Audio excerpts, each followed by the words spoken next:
Pinipili nila ang mga lugar na kung saan ay malalaki ang bigayan dito ng suhol, kapalit ng boto, wal'iyadu billah. Dito sila nagpaparehistro.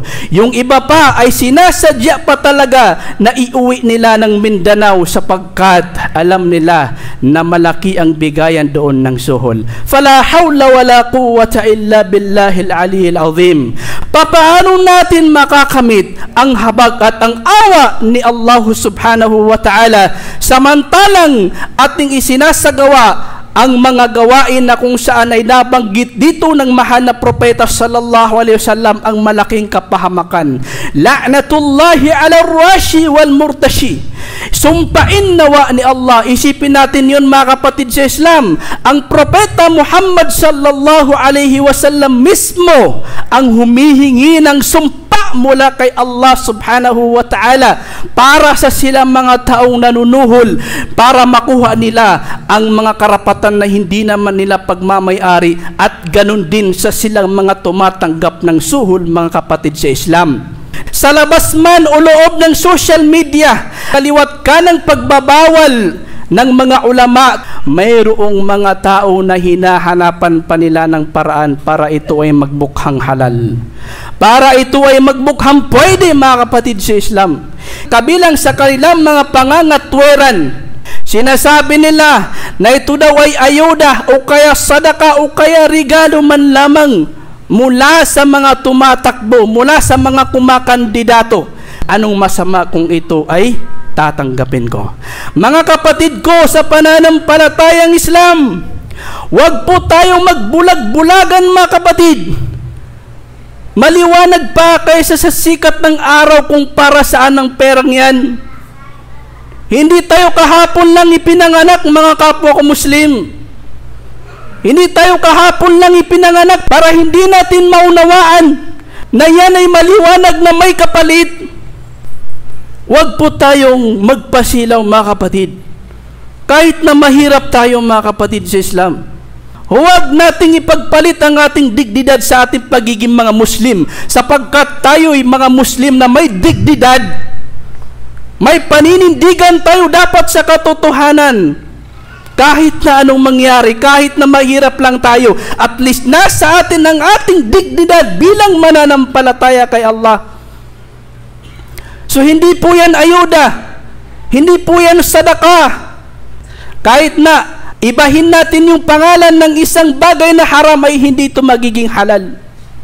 Yung baboy halimbawa, kahit na ipangalan pa natin dito beef yan, yan ay chicken, baboy pa rin yan mga kapatid sa Islam. Hindi magbabago yung pagiging haram nito mga kapatid sa Islam. So hindi ang pangalan ang basihan kundi kung ano ang napapaloob sa gawain na yun mga kapatid sa pananampalatayang Islam. So kahit na ito ay pangalanan nila ng anumang pangalan na matamis sa pandinig, hindi mababago ang katangian nito na ito ay malinaw na rishwa mga kapatid sa pananampalatayang Islam. Ayaw lang nilang ipangalan dito yung suhol. Ayaw lang nilang ipangalan dito yung rishwa kasi kahit sa mata ng mga tao, ito ay masamang gawain. Kahit sa batas na meron ng Pilipinas, ito ay masamang gawain. Kaya pinapalitan nila ito ng pangalan mga kapatid. So ang iba naman, ang kanilang sinasabi, ang kanilang katwiran, kukunin ko ito. Kasi nakadepende naman sa intensyon. Intensyon ko ay halal. Intensyon ko ay sadaka. Intensyon ko ay ayuda ni mayor, ayuda ni congressman, ganito. Mga kapatid sa Islam, hindi magiging applicable ang tamang intensyon sa maling gawain mga kapatid sa Islam. Kahit na tama ang iyong intensyon, kung i-apply mo yan sa maling gawain, hindi yan katanggap-tanggap kay Allah. Mali pa rin yan kay Allah subhanahu wa ta'ala. Magiging applicable lamang ang tama at magandang intensyon kung ang gawain ay tama mga kapatid sa pananampalatayang Islam. Katwiran ng ilan, parte natin ito sa ira na kinamkam ni ganito. So at least man lamang ay makuha natin yung para sa atin kaysa naman sa kamkamin nitong lahat. Tingnan ninyo yung pangangatwiran ng iba sa atin. Kung totoo man na nangurakot si fulan, kasalanan niya yun sa pagitan niya at pagitan ni Allah subhanahu wa ta'ala. Kung nagkamali siya, huwag mong maliin ang iyong sarili. Kung gumawa siya ng kabulastugan, huwag ka rin gumawa ng kabulastugan. Sapagkat ikaw ay Muslim, may paninindigan ka dapat sa tama kahit na anong mangyari. Katwiran ng ilan, tanggapin na natin ito. Itong pera na ito, na binibigay ni ganito, pero hindi tayo buboto. Hindi natin siya bubutuhan. La ilaha illallah. Another kasalanan. Gumawa ka na nga, tumanggap ka na nga ng suhol. Dadagdag ka pa, nalulukuhin mo yung tao. Kaya, yung ginagawa ng ilan, isa pa ito sa mga malalaking pagsuway na nasusuway ng mga tao sa panahon ng eleksyon. La hawla wala quwwata illa billah. Ang ginagawa ng ilan na mga kumakandidato para daw makasigurado sila na yung bibigyan nila ng suhol kapalit, yung bibigyan nila ng salapi kapalit ng boto para sa kanila, para makasigurado daw sila na makukuha nila at boboto talaga sila, kukunin nila yung mushaf, yung Quran, at papanumpain yung mga taong bibigyan nila ng suhol. La hawla wala quwwata illa billah. Ako ay nanunumpa kay Allah na aking bubutuhan si fulan. La ilaha illallah. Napakalaking mali, napakalaking kasalanan. Ginawa pa nilang saksi si Allah subhanahu wa ta'ala sa napakalaking karumal-dumal na gawain na yun, na sumpa ang kapalit nun, mga kapatid sa Islam. Isa rin sa mga katwiran na pinangangatwiran ng ilan sa atin na tumatanggap ng mga salaping ito, mga kapatid sa Islam. Sinasabi nila, tanggapin na natin. Total, siya din naman ang aking bubutuhan. Tanggapin na natin. Ang intensyon natin, sadaka na niya yan. Regalo na niya yan. Mali, mga kapatid sa Islam. At kayo ay magtulungan sa kabutihan at takot kay Allah. At huwag kayong magtulungan sa mga kasamaan. Huwag kayong magtulungan sa kasamaan. Yan ang utos ni Allah subhanahu wa ta'ala. Nung tanggapin mo ang kanyang pera na ibinibigay, doon sa parting yun, tinulungan mo na siya sa masamang gawain. La ilaha illallah. Hindi mo na nga siya napagbawalan, tinulungan mo pa. La hawla wala quwwata illa billah.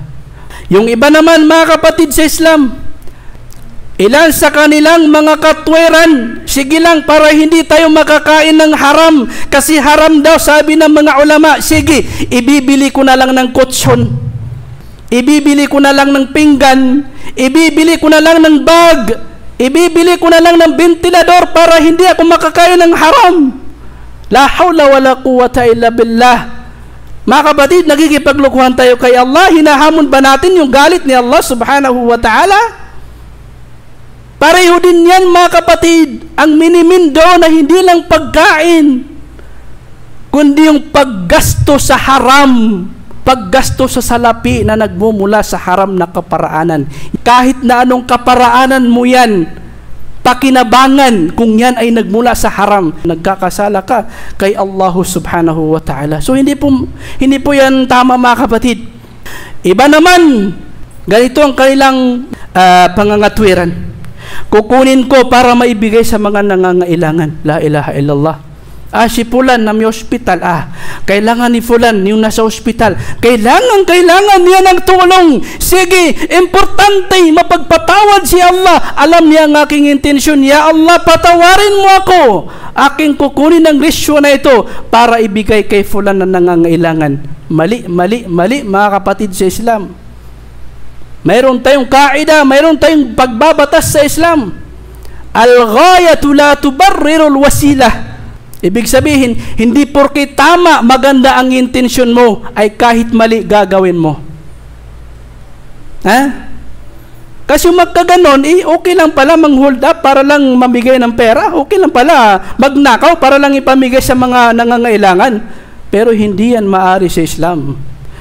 Dahil kahit na tama at maganda ang intensyon mo, dapat maging tama din ang kaparaanan mo para isa katuparan mo ang intensyon mo na yan.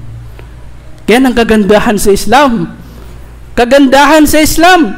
Kung tama ang gaya, ang plano, ang intensyon mo, dapat tama din, maganda din ang kaparaanan na gagawin mo para makuha mo ang magandang intention na yan o kaya goal na yan. Yan ang kagandahan ng Islam, mga kapatid, sa pananampalatayang Islam. Kasi sa ibang paniniwala, ang paninindigan nila, okay lang, mali ang kaparaanan, basta tama ang plano.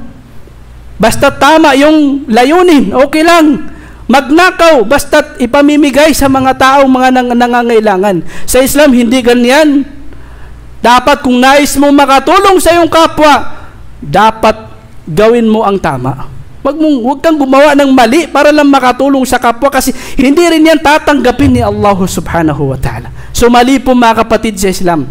Mali po yung pangangatwiran na sige, kukunin ko itong ipinamigay na salapi kapalit ng aking boto, hindi ko kakainin, hindi ko pakikinabangan, bagkus ibibigay ko sa kay fulan na nangangailangan. Mali yun, mga kapatid, sa pananampalatayang Islam.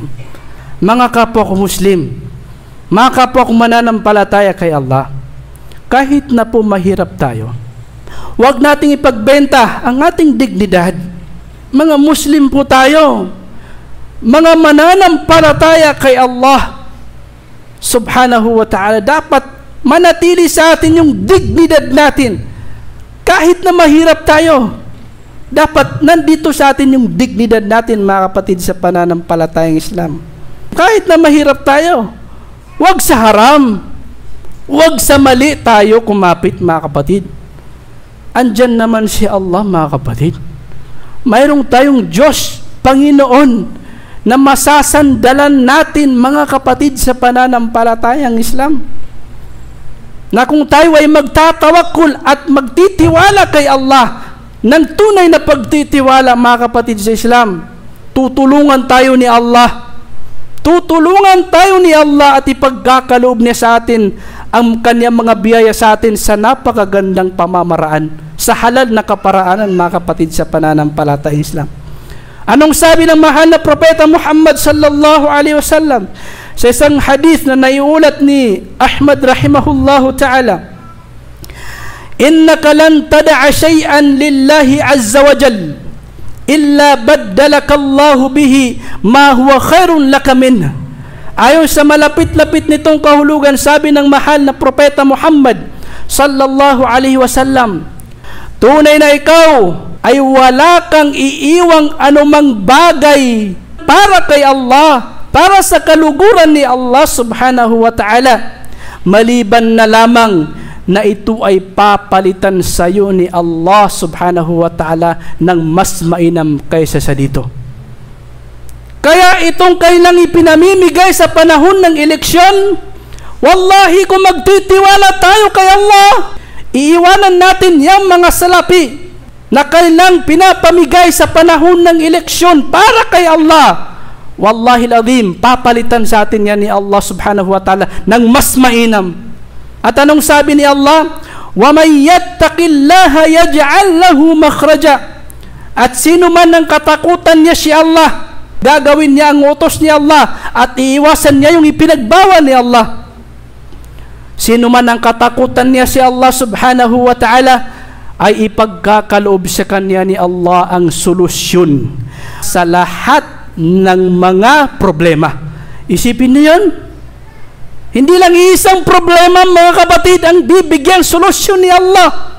Kapag natakot tayo kay Allah subhanahu wa ta'ala at nanindigan tayo sa ating pagiging Muslim, ang ating mga iniindang suliranin ay bibigyan ni Allah subhanahu wa ta'ala ng solusyon. وَيَرْزُقُهُ مِنْ حَيْثُ لَا يَحْتَسِبْ. Hindi lang yun. Ang sabi ni Allah, at bibiyayaan siya ni Allah subhanahu wa ta'ala ng mga biyaya na hindi sumasagi sa kanyang mga isipan. Hindi niya inaasahan. Hindi niya inaasahan ng mga biyaya, bigla na lamang itong darating. Tatawfikan siya ni Allah. Gagabayan siya ni Allah ng kabuhayan na hindi sumagi sa kanyang isipan na ito ay magkaklik na kabuhayan. Ha? Hindi ba natin napapansin may mga taong bigla na lang yumayaman? Kasi tinatawfikan sila ni Allah sa mga business na wala pang nakakaisip nito. Si Allah po, kay Allah po yun nagmula. Hindi sa tao. Hindi po yun kagalingan ng tao. Ginabayan sila doon ni Allah subhanahu wa ta'ala. Kaya mga kapatid sa Islam, kung iiwanan natin itong mga ipinagbabawal ng Islam para kay Allah subhanahu wa ta'ala, tiyak napapalitan ito sa atin ni Allah subhanahu wa ta'ala ng mas mainam, mga kapatid sa Islam. Anong silbi ng pansamantalang salapi na wala namang baraka, wala namang pagpapala dito ni Allah? Kwarta sa hangin, kwarta sa hangin, di petetas at hamok. Walang barakay. Yung pera, kayamanan na wala dito yung pagpapala ni Allah, ay bigla na lang yan nawawala. Sisingilin ka ni Allah. Ngayon, tiba-tiba ka, yung iba pa ay, subhanallah, doble-doble yung kinukunan nila, kumukuha sila dito sa partidong ganito, tapos kukuha din sila sa kabila, doble-doble yung mga pinagkukunan nila ng pera. La hawla wala quwwata illa billah. Subhanallah, magkabilaan na pagkuha ng pera kapalit ng boto ng tao. Ginagawa ng ilan sa atin yan. Dobleng kasalanan, pagsisinungaling, ano pa? Hindi po yan gawain ng tunay na tapat kay Allah subhanahu wa ta'ala, mga kapatid sa Islam. Subhanallah. So tiba-tiba ka nga ngayon, kumuha ka dito sa kabila, kumuha ka din dito sa kabila. Oo, tiba-tiba ka. Naka-10 mil ka sa kabila, naka-15 mil ka sa kabila, naka-25K ka. La ilaha illallah. Kung 5 tao kayo sa inyong pamilya, Allahu Akbar, 125,000. Tiba-tiba. Tiba-tiba nga. Pero, hindi malayo na singilin ka din ni Allah. Happy now, iyak later. La ilaha illallah. Tiba-tiba now, iyak later. Hindi yan malayo. Kasi kapag siningil ka ni Allah, maraming paraan si Allah. Minsan na, dahil sa yung anak mo, wal'iyadu billah, nagkasakit, ayon, na hospital, nagkulang pa yung nakuha mong 125,000 sa eleksyon. Kinulang pa yon. Yan ang pera, yan ang salapi na walang baraka. Kwarta sa hangin, walang baraka. So mga kapatid, aanhin natin yung pansamantalang salapi kung ito naman ay walang baraka, mga kapatid sa Islam. Aanhin natin yung pansamantalang salapi, mga kapatid, kung ang kapalit naman nito ay kawalan ng katiwasayan at pagkalayo sa habag ni Allah. Bakit malalayo sa habag ni Allah? Ang propeta ang nanalangin laban sa mga taong gumagawa nito, mga kapatid. Isipin natin yan. Ang propeta nananalangin, la'natullahi ala rashi wal murtashi. Sumpain nawa ni Allah. Isipin natin, ang propeta mismo, sumpain nawa ni Allah ang silang mga sumusuhol para makuha nila yung karapatan na hindi naman nila pagmamay-ari, at silang mga tumatanggap ng suhol. Kalakip din ang mga leader sa mga ito. Ang mga tumatayong mga tagapamagitan sa mga nagbibigay at tumatanggap ng suhol. Wal'iyadu billah. Yan ang kapalit. Tiba-tiba ka nga. Subhanallah. Easy money. Tiba-tiba nga pero walang baraka. At galit ni Allah subhanahu wa ta'ala yung kapalit. Wallahi lazim, mga kapatid. Kung manalig tayo kay Allah, manalig tayo kay Allah subhanahu wa ta'ala, at gawin ang nararapat, maghanap buhay tayo ng patas. Maghanap buhay tayo, hanapin natin yung halal na rizq. Halal na rizq ni Allah, biyaya ni Allah subhanahu wa ta'ala, sa halal na kaparaanan. Wallahi darating. Darating yung biyaya ni Allah. Huwag natin problemahin yan mga kapatid. Basta't gumagalaw tayo at nagtitiwala tayo kay Allah subhanahu wa ta'ala, hindi darating sa atin ang kamatayan hanggat hindi natin nauubos ang nakatakda, nakasulat na budget natin sa buhay na ito mga kapatid sa Islam. Kaya para saan? Para saan yang pagiging desperado natin? Para saan yung pagiging desperado natin sa mga biyaya ni Allah na kahit mali ay gagawin natin para lang makuha itong mga biyaya ni Allah? Para saan? Kung nakatakda naman pala, kung nakasulat na rin pala yung mga biyaya na ipagkakalob sa atin ni Allah, na hindi na yan madadagdagan at hindi mababawasan. Kung ikaw ay buhay pa, nangangahulugan, mayroon ka pang biyaya na natitira na mauubos mo. Mga kapatid sa Islam, hingin natin kay Allah ang gabay. Kapag tinatamaan tayo sa mga sermon, huwag po nating pag-isipan ng masama yung ustad. Huwag po nating pag-isipan ng masama yung nagpaabot sa atin ng sermon. Kasi maaring nais ka lang ni Allah na mabago. Ginawa lang niya na tulay si ustad para mabigyan ka ng remind, para makita mo yung mali mo. Isipin natin mga kapatid, kung wala nang nagre-remind sa atin mga kapatid, ano ang mangyayari mga kapatid? Magiging normal ang mali sa atin. Wallahi, alam naman natin na hindi natin ito mauubos. I mean, hindi lahat ng tao ay susunod sa sermon na ito. Pero hindi porke hindi lahat ay susunod, ay ititigil natin ito mga kapatid. Kasi kapag itigil natin yung pagsasabi ng tama, pagpaparating ng katotohanan, magiging normal yung mali mga kapatid sa Islam. Kung ngayon ay hindi mo pa may sa buhay yung sermon na yon, at least nalaman mong mali yon, malay mo, gabayan ka ni Allah subhanahu wa ta'ala at may tigil mo rin yan. Kaysa sa walang nagbibigay sa'yo ng remind habang buhay, magiging lunod ka doon, magiging lugmok ka doon sa maling yan mga kapatid sa Islam. So paalala lamang po ito mga kapatid sa pananampalatayang Islam, nawa po ay gabayan tayo ni Allah na makita natin ang katotohanan at masunod natin ang katotohanan. Gabayan tayo ni Allah subhanahu wa ta'ala na makita natin ang kabuktutan at maiwasan natin ang kabuktutan.